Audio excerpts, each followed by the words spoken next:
선택받은 사람입니다. 선택받은 사람입니다. 당신은 행복한 사람입니다. 할렐루야. 다시 한번 따라가겠습니다. 부활의 소망. 이런 제목으로 함께 은혜를 나누기를 원합니다. 지난주 우리는 부활절 예배를 드렸습니다.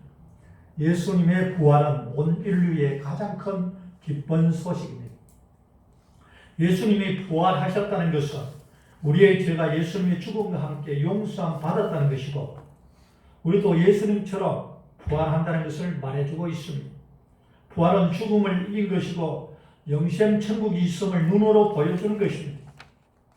카타콤의 순교자라는 카타콤의 순교자인데요, 조그만 글자로 지하 모서의 순교자라고 이렇게 되어 있는데, 이 카타콤의 순교자라는 책이 있습니다. 이 책은 약 100년 전에 영국에서 익명의 저자에 의해서 지하 묘서의 순교자라는 말로 저술되었습니다. 1878년 폭풍으로 난파한 미국의 금선에서 발견된 책으로 전 세계에서 단 한 권밖에 남겨져 있지 않던 책이었습니다. 그것을 미국에서 1960년에 새롭게 출판하는 것입니다. 이 책의 이 처음 내용에 보면은 줄 꾸면서 내가 이렇게 봤는데 이런 내용이 있습니다.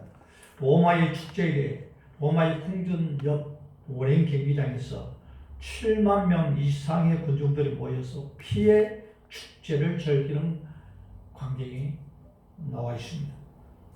어느 쪽인가는 반드시 죽어야 끝나는 여러 쌍의 결투 시합이 펼쳐지는데, 아프리카에서 온 날쌘 검사가 수많은 상대를 죽이고 준결승까지 올라갔고, 거기서 파타비아에서 온 백인 검투사와 승부를 겨루어 무릎을 꿇었습니다. 그러자 심판관이 나와서 시합을 중지시키고 그들을 끌고 나갑니다. 곧이어 500명의 당금을 든 사람들이 편을 먹고 싸운 것이 아닌 무작위로 죽이는 개싸움이 벌어졌고, 500명이 서로 죽이는 것이기 때문에 시체가 산을 이루었습니다. 100명 정도 남았을 때 조금 전 끌려나갔던 아프리카인과 바타비아인 2명의 금투사를 다시 올려서 남아있는 100명의 지쳐있는 당금을 든 사람들과 결투를 하게 해서 그 2명이 100명을 다 죽였습니다.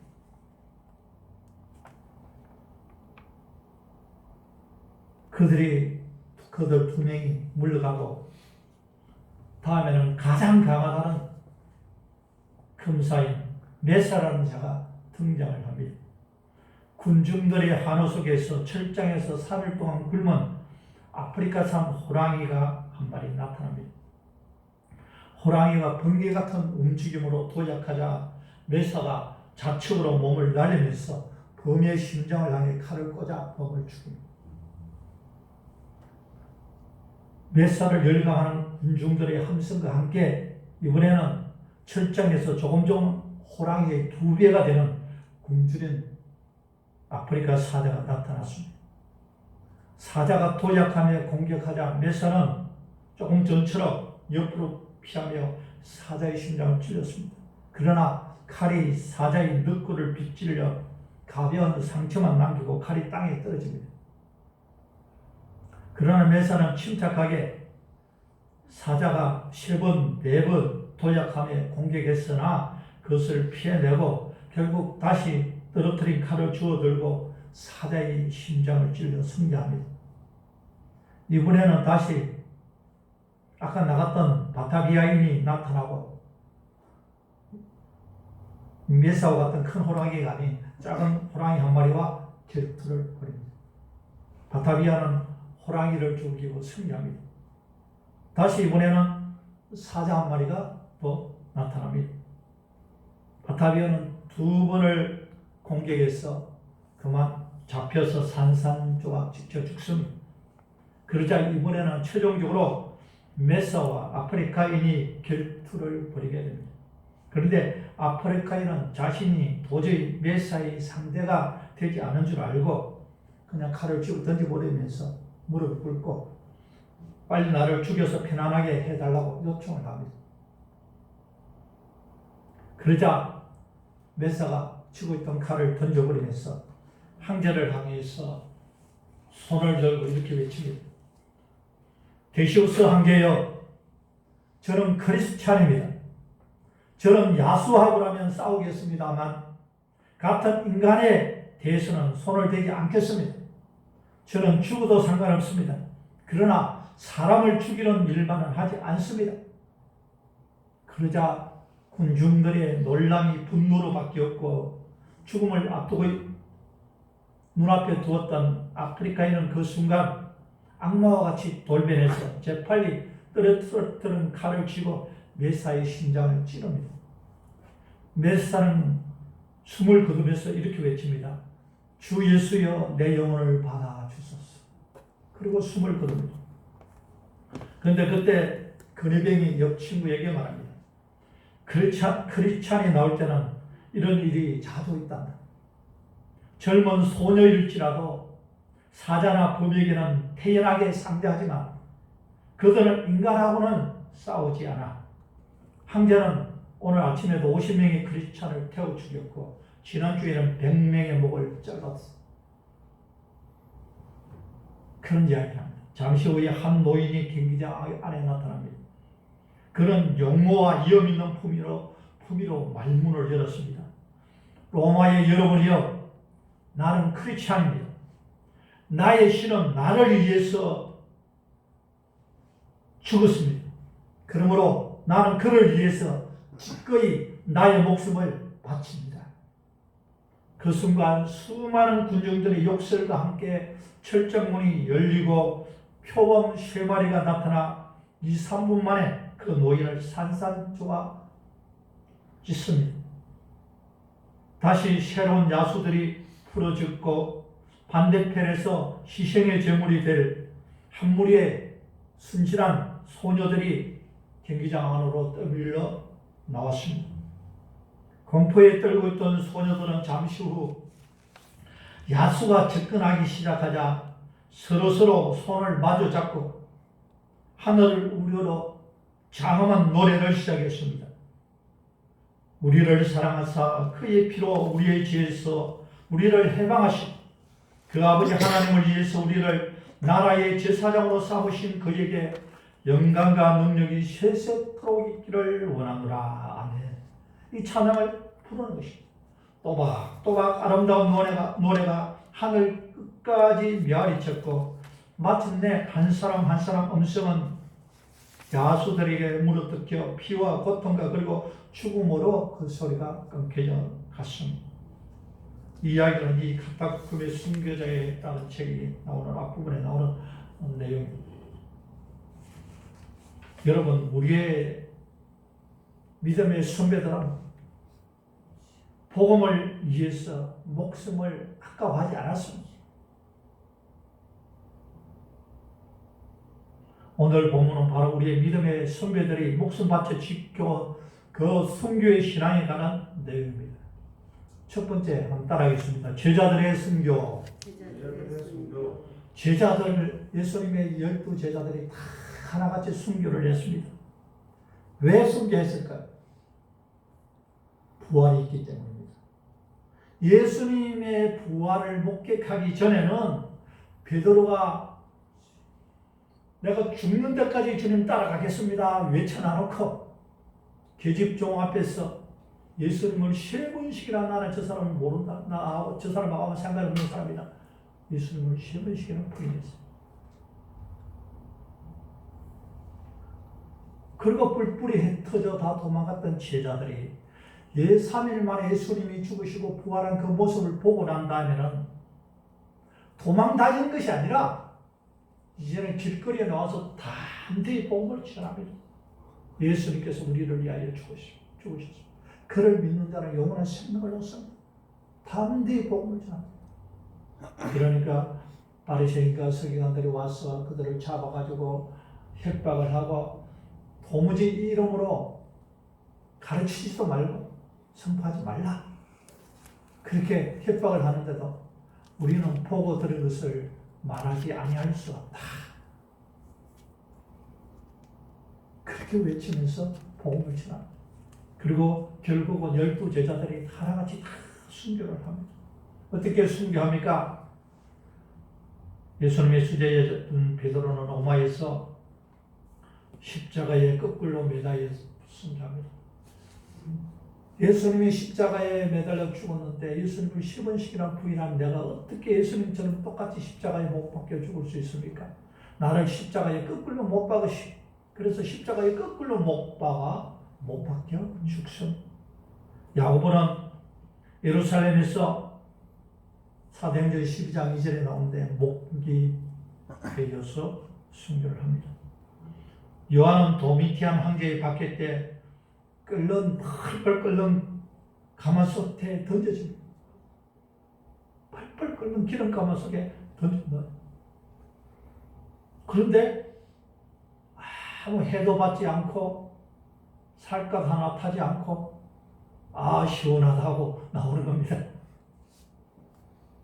그래서 어쩔 수 없이 요한을 밤모습으로 유배를 보냅니다. 요한은 그 밤모습에서 유배가 되어 가 있다가 그곳에서 성경의 마지막 책인 요한계시록을 지시를 받아 쓰게 되었습니다.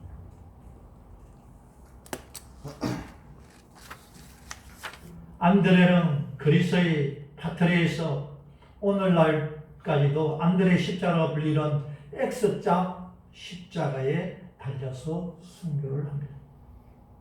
빌립은 소아시아에서 십자가에 달려 순교합니다. 바돌로메는 아르메니아에서 산채로 살껍질을 벗기고 죽음을 당했습니다.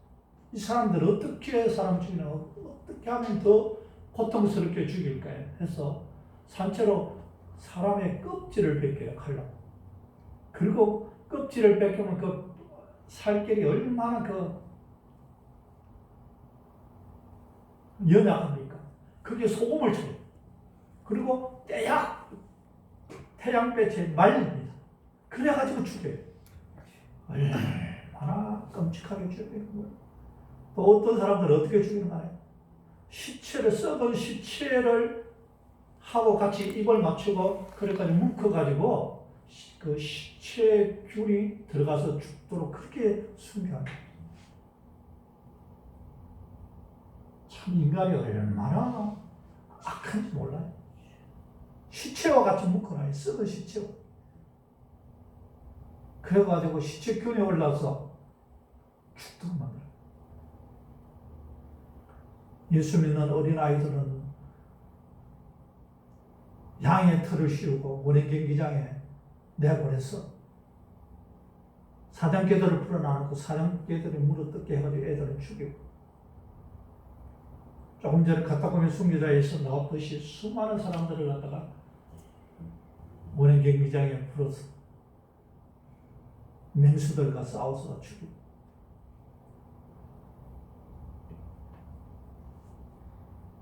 로마에 그런 원행 경기장이 엄청 많이 있어요. 저도 그 하나하나 수없이 많이 다녀왔는데 가는 곳곳에 이 원행 경기장이 있습니다. 그 사람들은 그 맹수들이 사람을 물어뜯고 피가 튀기고 한우하고 그러는 거예요. 로마의 큰 원행 경기장에 TBS에서 다큐멘터리로 한번 방송하는 걸 제가 봤는데, 그 큰 원행 경기장, 그게 수로가 만들어져 있는데 왜 여기에 원행 경기장에 수로가 만들어져 있을까? 그래서 그 KBS 다큐멘터리에서 이렇게 추정해 나오더라고요. 그 수로에 큰 네모난 물이 빠져는 또 배수구가 있고, 배수구를 막는, 지금 이야기하면은 목욕탕 물 막는 그런 큰 돌이 있는 거예요. 왜 이런 것을 만들었을까?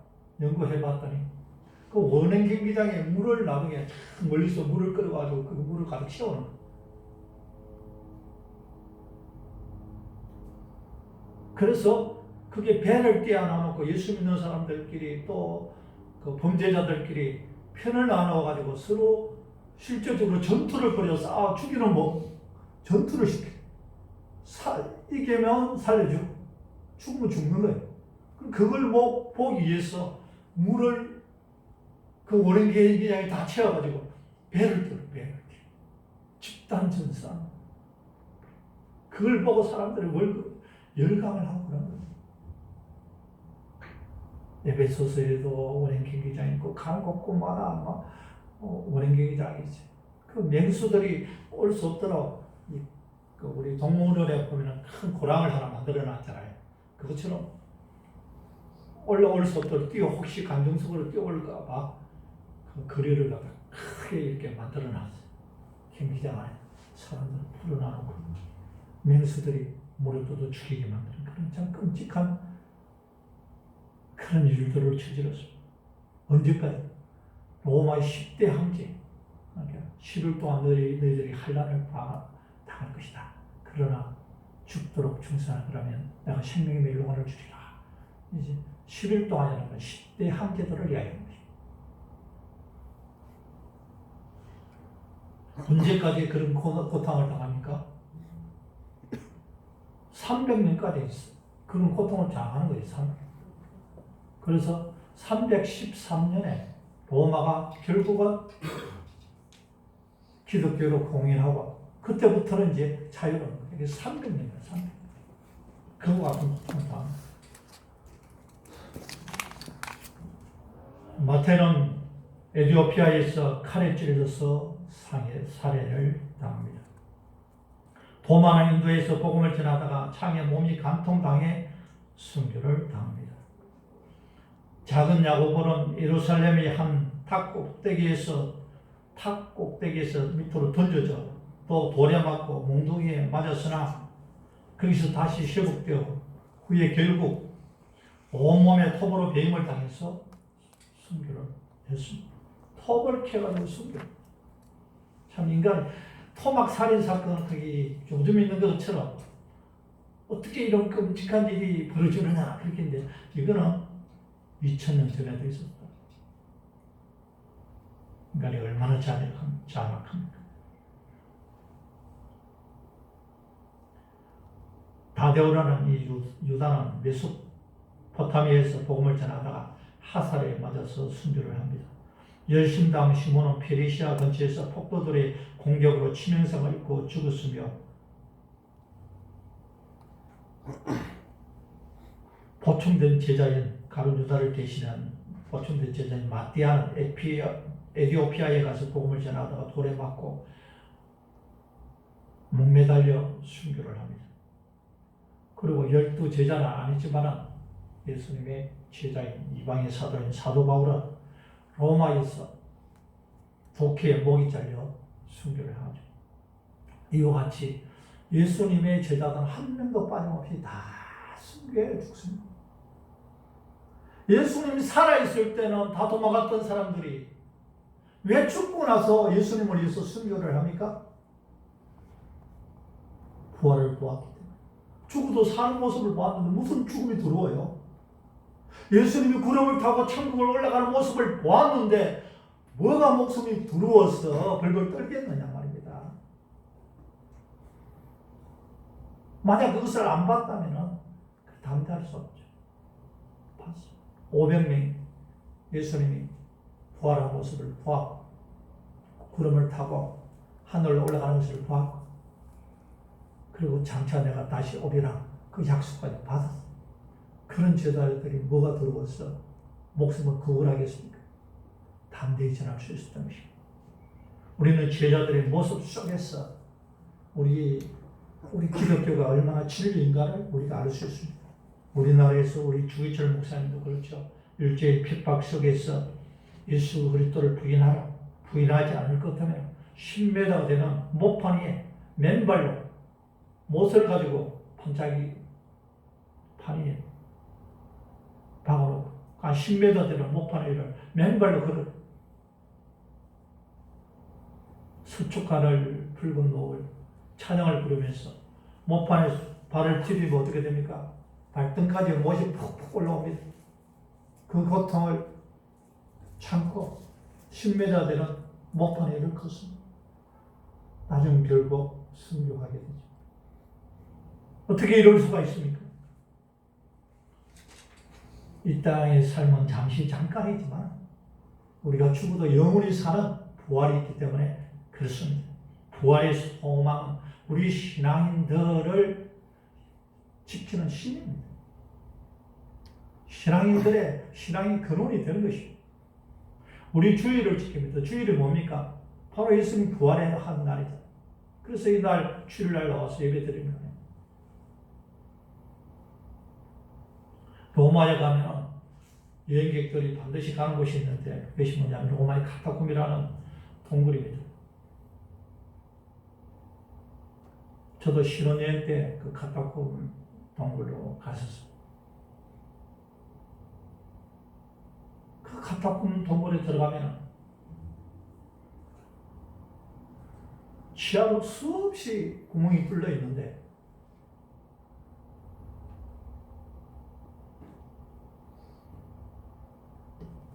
예수 믿는 사람들이 그때 피탁을 피해서 그 동굴에서 3대가 햇빛을 보지 않고 살았어요. 희한한 것은 그 카타콤 동굴은 미로가 되어 있어가지고 로마 군인들이 잡아로 들어오면 구멍에 미로가 되어 있어가지고 어디로 도망가는지는 몰라요. 지금 가면 어떻게 되느냐면 미로들이 많으니까 그 들어갔다 오면 못 나와요. 그 동굴이 그냥 조금 이렇게 몇백 미터가 아니라 숲피로에 달해 있고 그 미로가 막 어떻게 되어 있는지 모르기 때문에 로마 군인들이 예수 믿는 사람들을 잡으러 들어왔다가 거기서 미아가 되어버려요. 그러니까 못 따라 들어와요. 예수 믿는 사람 그 안에서 길을 다 알고 있어요.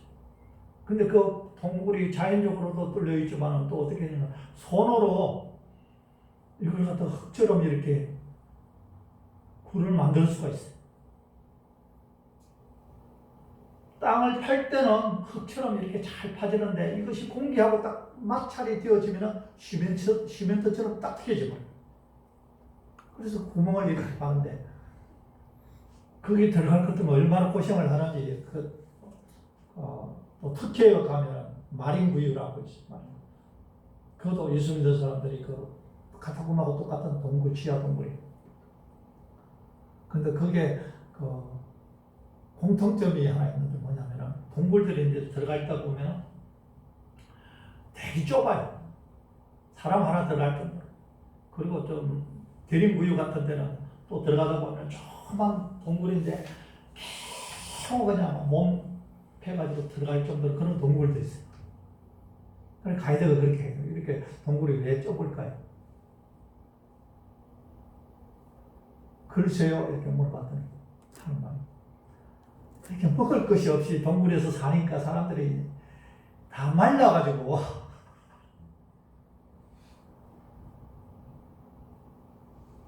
이렇게 조금만 해가지고 다 들어간다는 거예요. 쉽게. 동굴에서 뭘 먹었겠나? 동굴에서 뭘 먹었겠나? 동굴 속에서. 그 일리가 없다는 생각이 들었어요. 왜냐하면 이건 자기들이 파거든요. 팔 때는 잘 파져요. 그냥 흙 파듯이 쑥쑥 파지는데 손으로 해도 파질 정도로. 이것이 공기하고 딱 마찰되는 순간 파지고 나서 마찰되는 순간 시멘트처럼 딱딱해져. 기가 막히죠. 하나님께서는 그 당시에 그 사람들을 살리기 위해서 기가 막힌 장소들을 예비해 놓으신 거예요. 거기에서 3대가 태양을 보지 않고 삽니다. 기가 막히죠.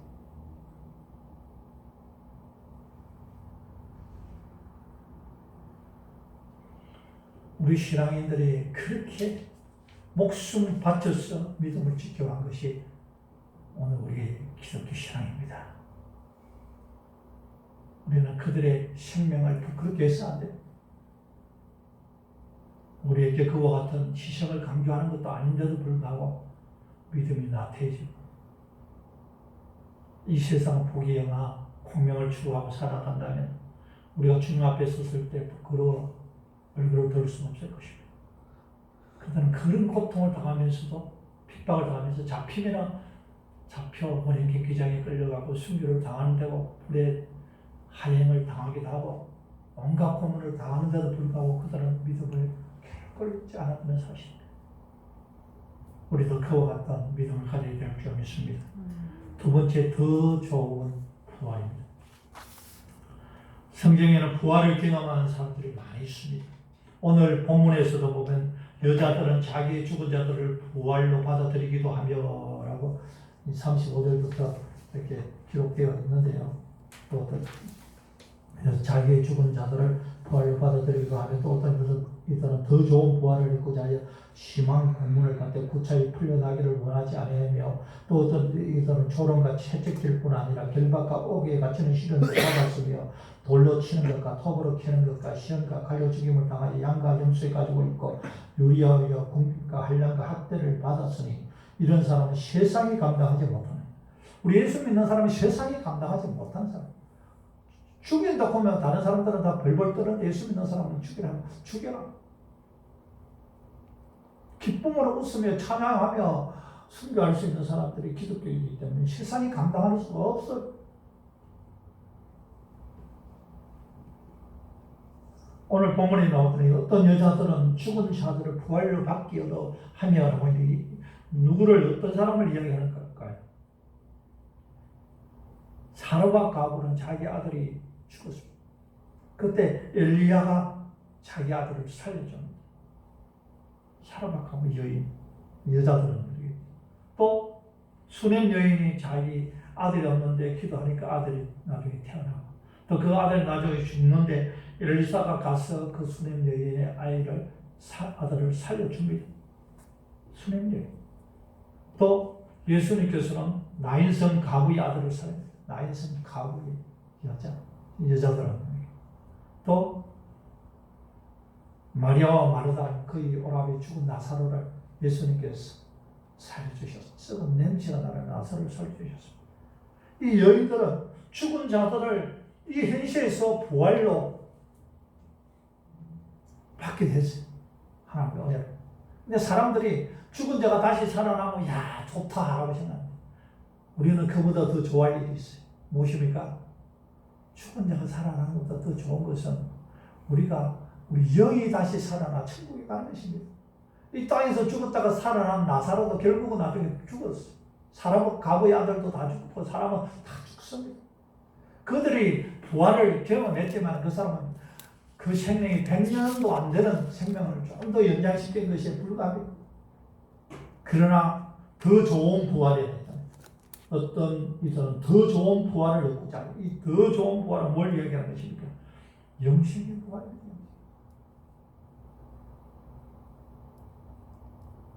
다시 신령한 몸으로 다시 부활했을 때는 영혼이 늙지도 아니고 병들지도 않고 죽지도 않아요. 여성들은 성형수술도 할 필요가 없어요. 왜? 완벽한 모습으로 부활하기 때문에. 가장 아름다운 모습. 늙어가지고 보톡스 안 맞아도 상관없어요. 왜냐하면 20대의 가장 젊은 모습으로 부활한 거예요. 가장 아름다운 때, 가장 아름다운 모습으로 부활하기 때문에. 그리고 그것으로 영원히 사는 거예요. 어린아이, 3살 먹은 어린아이가 죽어도 다시 부활했을 때는 3살 먹은 아이로 부활하는 것이 아니라 가장 완벽한 모습으로, 가장 아름다운 모습으로 미스 코리아 저리 가라 하도록 그런 모습을 부활하는 거예요. 90 먹은 할머니가 돌아가셔도 90 먹은 모습으로 부활하는 것이 아니라 20대의 가장 젊은 가장 아름다운 모습으로 부활하게 되어지는 것입니다. 그런 부활의 소망이 있는데 우리가 뭘 아쉬워할 것이 있겠습니까? 이 땅에 염려해야 할 이유가 있겠습니까? 그래서 여기서 어떤 여성들은 부활을 자기의 죽은 자들을 부활로 받기를 하되 여기서 더 좋은 부활을 얻고자 하여 심한 고문을 받되 구차히 풀려나기를 원하지 아니합니다. 우리는 더 좋은 부활인 이 영생의 부활을 소망하며 살아야 돼요. 우리는 이 땅에서 죽음을 두려워할 필요가 없어요. 한 번 죽는 것은 다 정하니까 누구든지 다 죽습니다. 안 죽는 사람은 어디 있어요? 다 죽잖아요. 어떤 사람은 조금 빨리 가고 어떤 사람은 덜 빨리 가고 좀 늦게 가는 거예요. 우리는 천국이라는 미국으로 이민 간 거예요. 미국 어떤 사람이 미국에 성공해가지고 아버지가 야, 미국으로 건너와라. 내가 성공해서 좋은 집을 마련해놨고 좋은 직장을 마련해놨고 너희 필요한 모든 것을 다 준비해놨다. 건너와라. 하면 어떤 사람은 다음날 달려갈 수도 있고 어떤 사람은 좀 정리한다고 조금 며칠 좀 쉬었다가 정리하고 천천히 조금 갈 수도 있어요.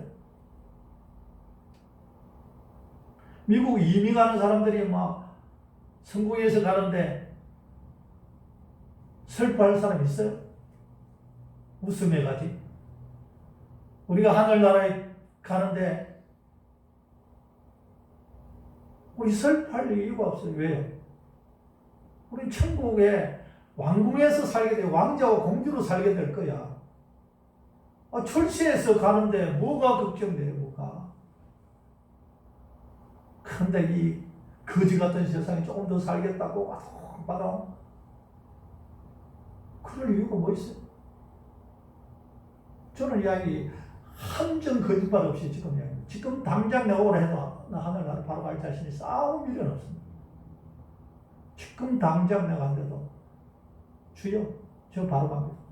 왜 천국에서 그 아름다운 천국인데 뭐가 이 땅에 뭐가 행복하다고 미련을 둡니까?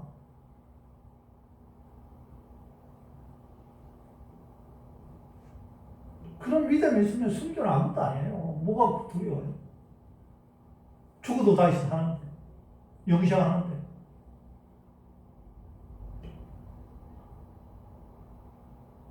우리는 죽음을 두려워할 필요가 없습니다. 성경의 수많은 믿음의 선배들이 죽음을 두려워하지 않습니다. 다니엘서에 나와 있는 다니엘의 세 친구 사드락과 메삭과 아벳느고는 느부갓네살 왕이 금신상에 절하지 않으면 풀을 끓는 용광로 풀무불에 집어 던져 넣겠다. 그런 어명이 있는데도 불구하고 금신상에 절하지 않습니다. 근데 고개만 까딱하면 살 수 있어요. 안 죽여요. 그런데도 금신상에 절하지 않습니다. 왜요? 하나님 한 분이 외에는 섬기지 말고 우상을 만들지 말라 했기 때문에 금신상에 절하지 않습니다. 일제시대 때처럼 천황은 그냥 나라에 대한 숭배다. 천황에게 절하라. 우리 믿음의 선배들이 얼마나 많은 사람들이 순교를 당했습니까? 절하지 않았습니다. 절한 사람들도 있지만 그 사람들은 그만큼 하나님 앞에서 심판을 받겠죠. 책망을 받고 주의철 목사님, 손양호 목사님 수많은 사람들이 믿음을 지키다가 최근의 목사님 같은 분들 다 옥중에서 순교했지 않습니까? 그냥 머리만 깜빡하면 돼요. 깜빡하면 살려준대. 죽이지 않는다고 했어. 그러나 그것을 하지 않음으로 말미암아 목숨까지 살았어. 그러나 그 사람들이 벌벌 떨지 않았습니다. 다니엘의 세 주인공인 사드락과 아벳느고도 마찬가지입니다. 펄펄 끓는 풀무불 속에 용광로 속에 던져 넣는다 해도 눈도 하나 깜빡하지 않고 왕이시여. 만일 왕께서 우리를 풀무불 속에 던져 넣는다 할지라도 그래도 우리는 절하지 않겠습니다. 그렇게 할지라도 하나님께서 너희 그 풀무불 속에서도 우리를 건져낼 수 있는 전능하신 하나님. 안 구해주더라도 우리는 절하지 않겠습니다. 그러니까 왕이 화가 나가지고 뭐라고? 풀무불을 7배로 더 뜨겁게 만들어라. 그래서 사드락과 메삭과 아벳느고를 던져 넣는 사람들 얼마나 풀무불이 뜨겁게 달았더니 가까이 접근하다가 풀무불이 확 올라오니까 던져 넣었던 사람이 다 죽어버렸어. 던져 넣고 던져 넣은 사람은 도리어 죽어. 근데 풀무불 속에 들어가 있는 사드락과 메삭과 아벳느고는 머리털 하나 상하지 않고 옷 하나 걸리지 않고 풀무불 속에 춤을 추는 모습을 보고 느부갓네살이 놀려가지고 우리가 던져 넣은 사람은 세 사람 아니냐? 그런데 네 사람이 저 불꽃 속에서 춤을 추고 있는데 도대체 저 사람은 누구냐? 그리고 옆에 있는 신하들이 한 사람은 신의 아들 같습니다. 천사가 와서 그 보호해주고 있는 거예요. 사드락, 메삭, 아벤노고에 나오라 하니까 머리털 하나 상하지 않고 그 펄펄 끓는 용광로 속에서 그냥 나오죠. 그러자 왕이 사드락과 메삭, 아벤노고를 더 높여주고 이들의 성기는 하나님, 성기는 거부를 경외하라 그렇게 선언하고 또 다니엘도 마찬가지죠. 다리오 왕 때 다니엘의 정적들이 다니엘이 승승장구하니까 다니엘을 어떻게 하면 죽일까 기회를 보다가 다니엘이 하나님을 경외하는 그런 사람인 줄 알고 항상 하루도 빠짐없이 기도하는 사람인 줄 알고 왕에게 줬었는데 왕이 외에는 어떤 누구에게도 기도하지 못하도록 30일 한 달 동안만이라도 왕 외에는 누구에게도 기도하지 못하도록 금령을 내려주십시오. 왕이 자기를 높이는 이야기니까 그래 하자. 금령 내려 조서를 꾸몄습니다. 다니엘의 정적들은 좋다고 이제 다니엘 잡아. 그래 다니엘이 기도하는 것을 숨어서 보고 있다가 그것을 가지고 왕이요 다니엘이 이 나라의 높은 고위 관리이면서도 불구하고 왕명을 어겼나이다. 창문을 열어놓고 예루살렘 안에서 하루에 10분씩 기도합니다. 누구든지 왕의 다른 누구에게든지 기도하는 자는 사자굴 속에 던져 넣도록 그렇게 어명을 내려놨는데 다니엘은 지금 기도했습니다. 참소를 합니다. 왕도 자기가 검정을 찍었기 때문에 변경할 수 없어 왕도. 다니엘을 좀 살려주고 싶지만 어떻게 할 수가 없어서 왕도 밤새도록 식사도 안 하고 다니엘을 죽이는 게 너무 아까워가지고 인재를 죽이니까 그렇다고 자기 왕명으로 금령으로 조서를 써서 누구든지 한 달 동안 왕이 다른 어떤 신에게 기도하거나 절하면 사자굴에 던져둔다고 했기 때문에 안 할 수도 없어 왕이. 그래서 밤새도록 잠도 못 자고 금식하면서 왕이 끙끙 앓다가 새벽에 다니엘을 던져놓았던 사자굴에 갔어. 다니엘아, 네가 섬기는 하나님 너를 구원했느냐? 그냥 울면서 이야기하는데 다니엘이 왕이여 만세수를 하옵소서. 하나님께서 나를 건져주시다니까 놀래버리게 기절할 일이죠. 그냥 너무 슬퍼가지고 가서 사자굴에 가가지고 혹시나 싶어서 그냥 이야기했는데 진짜 살아요. 그래서 공전이 사자굴에 던져도 어떻게 살 수 있었습니까? 하나님께서 천사들을 통하여 사자들의 입을 봉해버렸어요. 사자들이 다니엘을 물라고 입을 벌리려 해도 천사들이 입을 다 봉하고 있으니까 물 수가 없어요. 다리를 핥으려고 해도 다리를 천사들이 붙들고 있으니까 어떻게 할 수가 없어. 다니엘은 그날 밤에 편안히 사자와 호랑이의 그 호피 베개를 베고 호피 이불을 덮고 잠을 잤다는 거 아니겠습니까? 사자굴 속에서도 나왔습니다. 스가랴 선지자 예레미야는 또 서대본 집사님 돌에 맞아서 순교를 하였습니다. 트틀리아 안에 마려가면 여기 보면 돌로 치는 것과 톱으로 치는 것과 톱으로 치는 것이 누군가 했더니 이사야서가 므낫세 왕에 의해서 톱으로 캐져서 죽임을 또 당했습니다. 이사야 선지자 므낫세 왕에 의해서 톱으로 캐져 토막살인으로 순교를 당했습니다. 그러나 이 사람들은 그런 것에 굴하지 않았다는 것입니다.